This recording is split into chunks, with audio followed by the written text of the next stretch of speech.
Hey guys, Analog Man here for another late night deck profile, and as you can see from the title and from the sleeves, we are coming back to Xros Heart.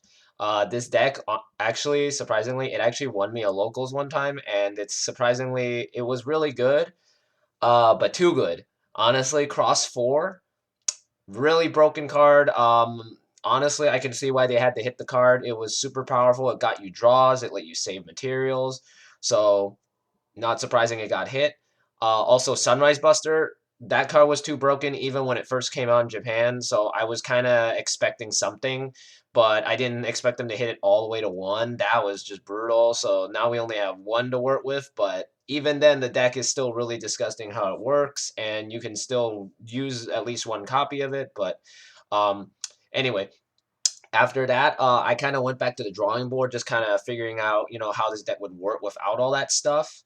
And surprisingly, the deck actually recently topped in a Ultimate Cup and a Core TCG Regional, running actually about the same, just maybe with some extra stuff. I saw King Shoutmon being ran in it, and originally I was kind of skeptical of that card, especially in the original Cross Heart deck builds.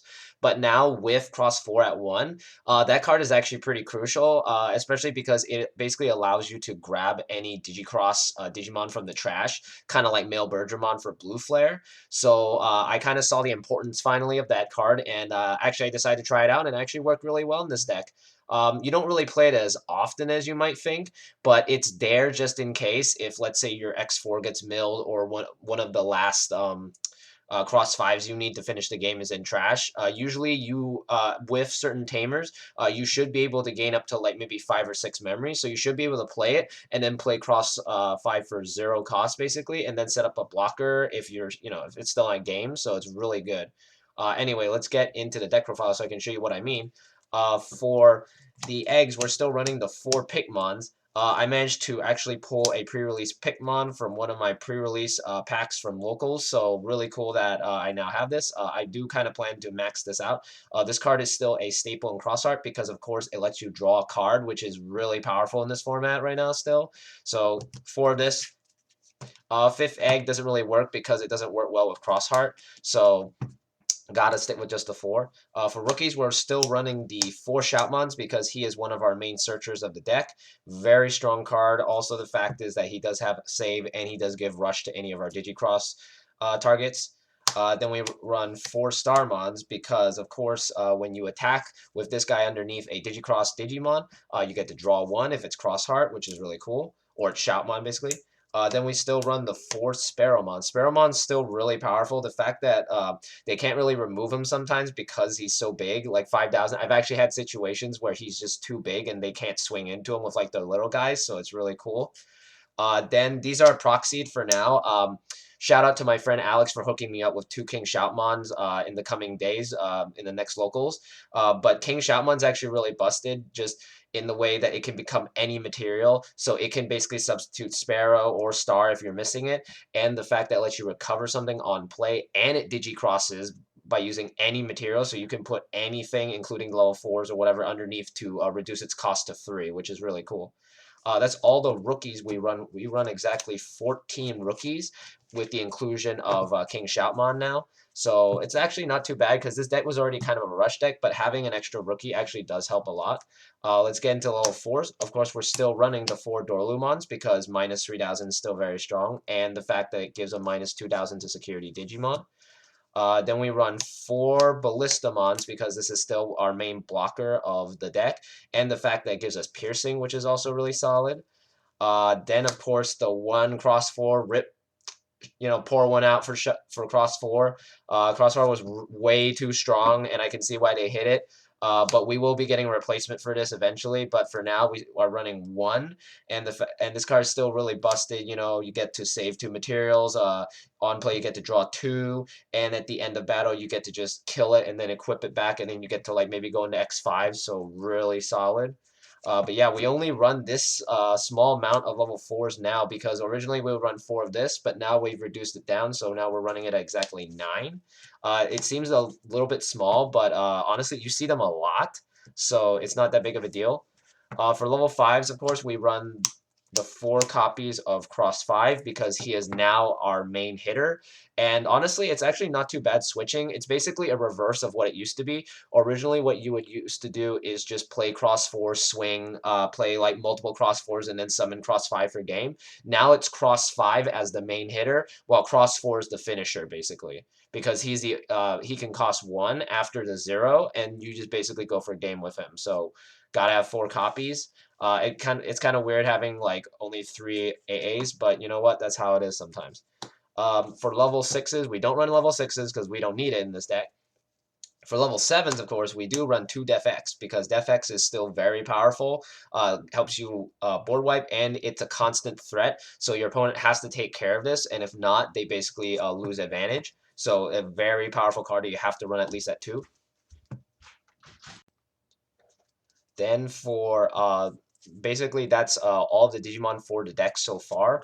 I have seen some builds running the at least running like a level 6, but I feel like it's not really a good idea at the moment yet until we get the new like Cross 7 and all the other stuff from BT11. So for now we keep it at no level 6s. And yeah, that's all the Digimon we have in this deck. The rest are option cards and tamers, and as you know, being Cross Heart, there are a lot of tamers. So let's get through this as fast as possible. So first, we're running 2 Heroes of the Skies.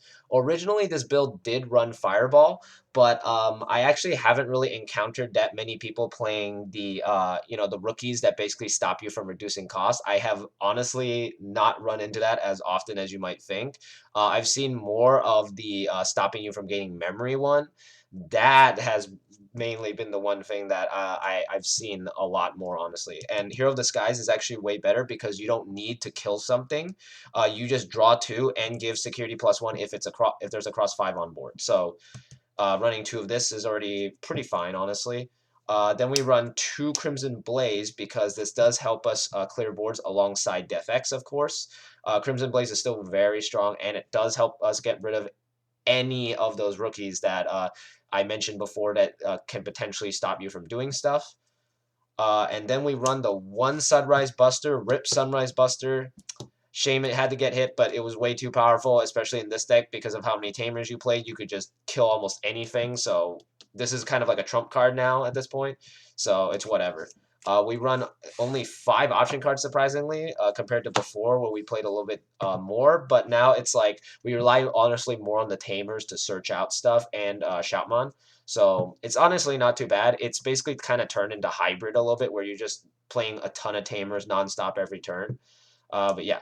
For Tamers, we of course still run the 4 Taikis because Taiki searches and basically gets you all the stuff that you need. Then we run 4 Akaris still. Akari's still really busted because it is also one of your main draw engines, and surprisingly, even in this build, you still draw a lot, and Akari does help facilitate that. Then we run 4 Zendros because of course this does give us a memory every time we play a Cross Heart card, so basically everything is reduced by 1 as long as you suspend it, so really strong card, and you have to at least have 4 of this as well. This is where the new addition comes in. We're playing 2 Kirihas.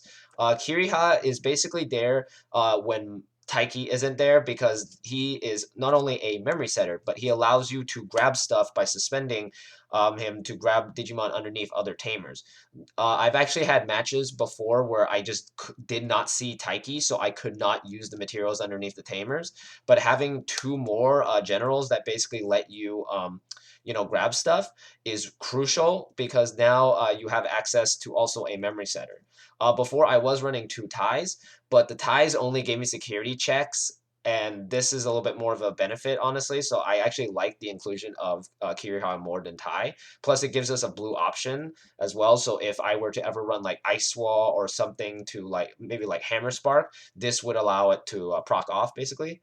And then for the last 2 cards of the deck, we run 2 Tai and Karis. This card is still very solid because once your opponent sees that you're playing Cross Heart, they'll try to rush you and put you down to as little security as possible. And that is where this card comes in, where it will boost you up by 1 memory. And if you are consistently swinging with your rookies and saving your materials, you should also have gotten them to 3. So you're basically guaranteed to be at 5 memory most of the time, especially in conjunction with Kiriha. You're guaranteed to get 5, and then you'll basically reduce the cost of a a Crossheart Digimon no matter what with a bunch of Zendros on board, so you're basically free to just keep swinging and swinging until they basically die. And the fact that Shotmon Cross 5 not only becomes a blocker and has reboot because of Sparrowmon, but it also has security +1. So when it hits the board, it's a 0 cost with Rush, hitting for like 2 security at 10,000, and the fact that you can reduce security by 2,000 already from Starmon, but you also get another minus 2,000 from this. So you're basically minusing 4,000 on almost every big guy, and with the boosts that you get, you should be big enough to basically swing through almost everything. And even if it dies, okay, cool. You just save the materials, and by that point, you should have a bunch of the materials underneath spread out throughout the tamers, and you should be able to just go, okay, I'm going to play another cross 5, swing, and then you gain back memory again thanks to Zendro, and then you play cross 4, and that's game. You basically win at that point.